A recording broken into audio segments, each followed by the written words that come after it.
How the fuck do I play a fighter? So I had a couple people ask me about when character designs about fighters in particular. So when you're playing a tabletop role-playing game and you want to pick a fighter, well, actually pick a character, you kind of want to think about what do you want to play and what kind of power fantasies. But if you're really new, then and someone says, "Well, I play a fighter," they're really simple. Well, how the fuck do you play a fighter? So a little bit of an overview. Fighters are basically the most unpowered character in fantasy role-playing games. They are the frontline character, or the quintessential frontline character. So what do I mean by frontline?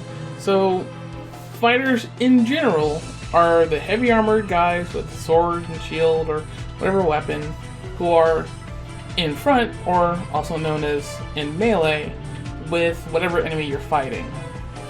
So they're not at a distance, they're not, moving in and out between units. They are right up close in front. So they are very much that character that is up close and personal. They're kind of tanky, but not completely tanky. There are tankier things, but the grandpappy of them all was the fighter. That's not to say that fighters don't have other kind of variety, because they do have quite a bit of variety. So what are some of the basic archetypes? So there's the sword and board, which is your standard sword and shield, polearm fighters, two-handed, dual wielding, and mounted knight, and the archer. So what's sword and board? So you hear this a lot from other veteran players of sword and board, but if you're like super new, you're like, what the fuck is a sword and board? So sword and board is kind of what it says on the tin. Sword in one hand, shield in the other. It's a very, very simple playstyle. It's a playstyle where you, in general, will have heavier armor. You are not doing really cool things. You can fight with the shield, like you might have like a spiked shield, or you might have a fancy sword, or you might change it for some other like one-headed weapon like a hammer, or an axe, or a mace, or a sickle, which in D&D and Pathfinder are one-headed weapons, but if your idea of a sickle is something much, much bigger, that's actually called a scythe, and that goes in the polearms, but I'm going to stick with sword and board for just a second. So sword and board is your basic fighter type. They're the most basic of basics. So if you don't know how to do anything when playing a fighter, this is a basic power fantasy of a fighter. It's very dependable, it's very easy, it's very consistent. It's not very exciting either. But polearms, which is you have a spear, a halberd, which is like this spear axe hook combo, a glaive, which is just a long stick with a sword on the end of it. So I'm like, I know what a glaive is. No, it's a pole with a stick on it. A lance, or the scythe. There's a difference between a sickle and a scythe is much bigger. And in D&D and Pathfinder, they are two-handed weapons. If your playgroup is playing something different than that, polearm archetype of a fighter type is still pretty much universal. This is more of I want to be someone who does a lot of damage, or I'm the person who wants to do a lot of controlling the battlefield. That's what the polearm fighters typically do. Not always, but typically that's where they're going for. Either they're trying to do a lot of damage, or they're trying to go for control. More often it's control. And by control, I mean tripping, disarming, pinning, making sure people don't go past you. In fights, that's what a polearm fighter usually does. Now, two-handed is different than polearms, technically, but two-handed basically is any fighting style where you're wielding something so fucking huge that you need two hands to use it. We're talking like, the big fuck you axes, the big fuck you maces, the big fuck you swords. The animu swords that actually do require two hands to use. That's a two-hander. They forego defense for a lot of offense. They do a lot of consistent heavy damage, but they are nowhere near as tanky as the sword and board. And they don't have as much control as, say, a polearm does. But they do considerably more damage, so if you're looking to play something very damaging, you can do the two-handed. That's one of the playstyles for a fighter. Dual wielding is another playstyle. So dual wielding is basically having two weapons in hand instead of having one big weapon or one weapon and another defensive item like a shield. So dual wielding is usually about trying to do more attacks than doing more damage. If that makes any sense. So this is a lot of what's called like the on-hit kind of thing. You know, you have something, you're usually equipped with something that allows you to attack more often, crit higher, if your game has something that's crit in it, or just getting more attacks in consistently. It usually hampers the kind of all-at-once damage, but it allows you to, when you kind of plant your feet and wail on someone, that you do a lot of damage if everything hits. Yeah, so that's dual wielding. So, you know, the dual sword, dual axes, dual hammers, dual sickles, you know, or even like a dagger and rapier. You know, if you like the fencer style, you know, you can do that as a dual wielding. You can also do it as a sword and board or one-hander, but this is the general fighting style for a fighter. Mounted Knight is kind of sort of usurped by Paladins, but I'm not talking about Paladins right now. Mounted Knights are just basically you have a mount. You have something you ride, and you have generally a lance, but you can have a sword. Like, Mounted Knight's one of those ones where you could combine it with some of the other ones, and it'll work just fine, but Mounted Knight's more focused on, like, you want to build towards being a really good mounted fighter. You know, you have a really dependable mount, it's heavily armored, you're heavily armored, and you have your weapon of choice. But your whole shtick is you and your mount. You know, it's not you and a pet, it's you and a mount. So, if you're looking for something where you're on a pet, you might want to look for another class that has that. But for fighters, mounted knight is an archetype where you're the heavily armored guy on a mount. And if you don't have your mount, you typically are not nearly as awesome as you usually are. You know, so that's kind of a trade-off. But it does allow for some flexibility where you can take one of the other kind of play styles and add it to the Mounted Knight. Archer is retarded to do as a fighter, but it is a fighter archetype. It is the archetype of where you are the guy with a bow, and it's a good bow. It's a great bow. You're really good at shooting it. Shrugged. There's nothing wrong with playing an archer. You do get more archery things when you're a fighter archer, as opposed to some of the other archetypes that can be an archer. But you're not bad. But it is an archetype. It is again, archer is kind of different from everything else. It kind of changes the frontline fighter, frontline character that fighters are. With being in the back, you're usually using lighter armor, and using a bow, usually something a lot stronger than other characters would be using if they are archer archetypes. But that in general is when you're playing an archer. So that's, you know, the basic 6 more or less playstyles. And there are some variations here and there, like exotic fighting, which is attacking with a weird weapon. Grappler, where you're the guy who grabs people and then like chokes them out, but it's very, very particular. But the number one part of why, like I said, all these different kind of archetypes is that when you're playing a fighter, you really need to have a plan. They are very much, you need a plan. They are very much easy to understand and to do correctly, but fighters really have to have a plan. They are dependent, like almost every other character has like some sort of thing as you're leveling up in that class, and fighters are different. It's not bad, Where fighters need you as a player to consistently have a set plan for them, and to deviate from the plan is to severely hamper you.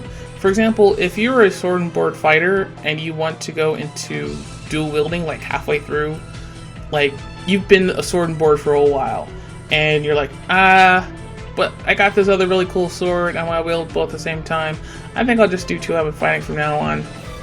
It might have forsaken a lot of stuff to do that you would have been, fairly mediocre with a switch between your sword and board and dual wielding style, as compared to just being one or the other. It's much more apparent with, like, say, the archer archetype and a sword and board, because they are completely different people. It's not impossible. I mean, there is an archetype that's really, really hard to do, and you have to kind of check for your GM to see if it's even possible, which is like the weapon fighter kind of plan, which is where you're not nearly as good as a specialist, but you can use damn near anything. It's an archetype. Like I said, there are some weird archetypes for fighters. But it's a plan. You plan for that. You plan for taking feats or abilities or skills or, points into, depending on what your system is, as a fighter, into being a generalist, if that's your bag. Because fighters are, first and foremost, plan-based. They are not, like wizards get, like, spells per level, and eventually that's how you grow in your power. Paladins usually get other divine powers, clerics, same thing as wizards. But fighters, their whole bag is, if I have a good plan and I stick to the plan, I'm going to be really awesome at my plan. And when I'm in a situation where whatever I planned for doesn't work, hopefully there's someone else in the party that can do it, because I just can't. So if you're playing a fighter at this point, you're like, that's a lot of kind of weird shit to think about. But there are some pretty good pros and cons to playing a fighter. So what the hell are some of the pros? Well, playing a fighter, you have pretty much consistent damage. Fighters, because of you're using a weapon to hit things, you're not using spells, you're not using any weird wonky techniques, or for the most part you're not. Any damage you do to a monster or an enemy is going to be consistent. You know exactly how much damage that's going to do. You might crit and do extra damage, but for the most part, you know exactly how much damage you're going to do if you hit. There's a slight variation here and there, but for the most part, you're doing, like, let's say 15 damage to 9. Like, that's your range. The lizard might do somewhere from, like, 14 to 98. That's his scale sometimes. Yours is like 9 to 15. Yeah, I can do that every swing. Yeah. Other good pros that you have good defenses. Fighters tend to have a lot of armor. So by wearing a lot of heavy armor, you have a pretty good defense. And by defense, usually, whatever game system you're using, but for fighters, say Pathfinder and D&D, it's a good AC. It's a good, which AC stands for armor class. It's good DR. Good resistances. That's kind of like the benefits of playing a fighter. Other one is that it's very easy to learn. Picking up a fighter is not hard. No game system has ever made a fighter archetype and then really tried to make it overly complicated, unless they were douchebags. But it's really easy to learn. It's, what do you want to do? What's your plan? Here's your plan. You can stick to the plan. Great. Here's a couple things that you can learn. Basic stuff to get it to work. And because of that, it's really kind of hard to mess up. So even though I said before, you're not really great if you change your plan midway through, even if you do so, it's not going to mess you up too hard in the long term. Just doesn't make you nearly as great as you could be. So there might be times when you're not nearly as awesome, but you really didn't mess up. Which also is when we get to the cons. You can feel powerless compared to others. If the wizards shooting down meteors, and you're like, I just swing my sword. You know, you might feel a little bit, you know, powerless compared to someone else. And if you mess up your plan, you would also feel really shitty. Because, you know, someone's doing something super awesome and complicated and does lots of damage or does lots of control stuff, and you're just like, well, I'm here. You can feel really kind of down on yourself and really kind of bored because you're not doing a whole lot. Another thing is that there are a lot of choices. Because fighters are very much tied up into their feats and into their items, so it's what you buy and what you build for the most part. And there's a lot of choices. If you don't know what you want to do and you get presented with a lot of stuff, well then you might get a little bogged down by how many choices there are. Basically, as a fighter, it's really just make a choice. Make a choice and stick with it. It's also really easy to fall behind. So if, say for example, you're playing a campaign and there's lots of things that fly, and you've dedicated yourself to being someone who's supposed to be up close and personal, and the wizard and the paladin got a flying mount, and the wizard learned to fly, but he's only using it on himself, and you're fighting like something that's flying like harpies, well, you're gonna feel like shit because you ain't gonna be doing crap the entire time. So it'll really feel like you've like fell behind the powerless curve. And that's kind of like with the whole like powerless thing. It's also really easy to fall behind that if you do not keep up. Again, you might feel yourself being on a different power scale than everyone else. And as a fighter, you're really just kind of wrapped into what you can do in combat as opposed to what you can do with other stuff. So again, you can feel really powerless and you can really fall behind the other classes as they level up. If you don't have a plan, you don't stick to the plan. The other really big con, because they are item dependent, they can get really expensive. So in most games where you have like treasure, fighters kind of need to call dibs on almost everything that they run across if it's an upgrade. If it's an upgrade. I have to emphasize this. If it's an upgrade. If they have no treasure and just a whole bunch of gold, they're going to spend it on pretty much anything that's an upgrade. You know, that normal sword that they got is going to turn into a masterwork sword if they have the money for it. Which will then turn into a +1 sword if they have the money for it. Which will turn into a +1 flaming sword when they got the money for it. Which will turn into a +5 warble bunny hopping sword when they get the money for it. Bunny hopping means that they get a bonus to jump checks.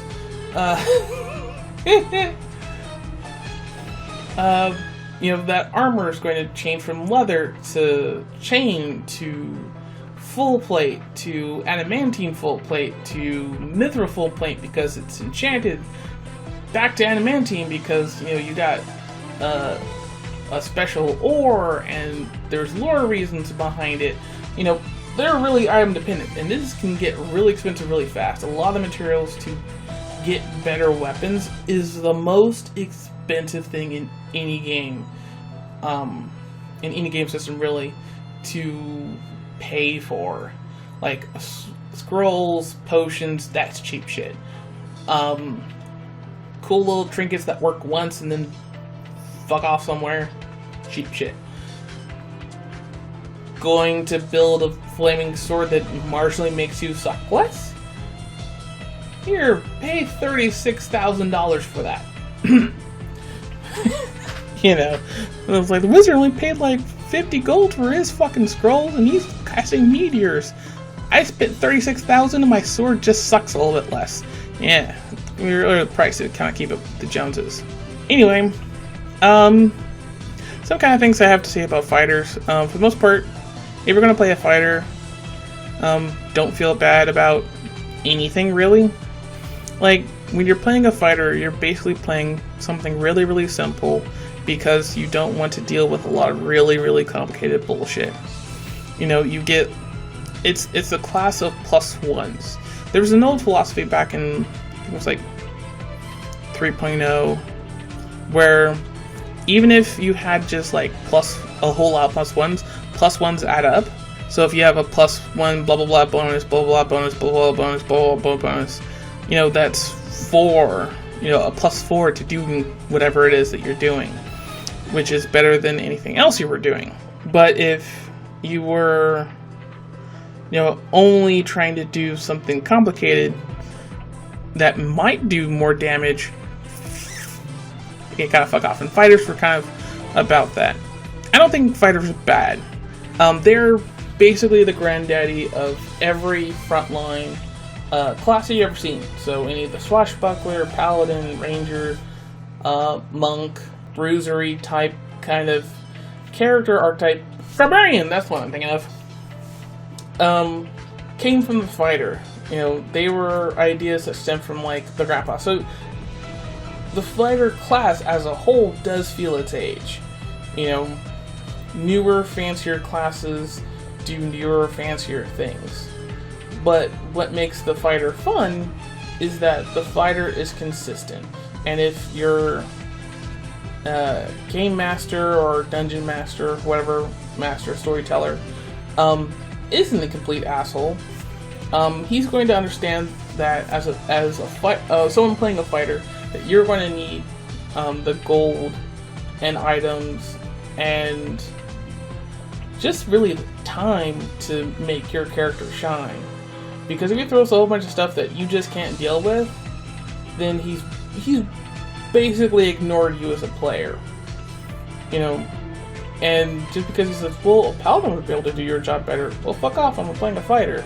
You know, and if you're a newer player, honestly, if you're a new player, I heavily recommend someone playing a fighter first, then something else.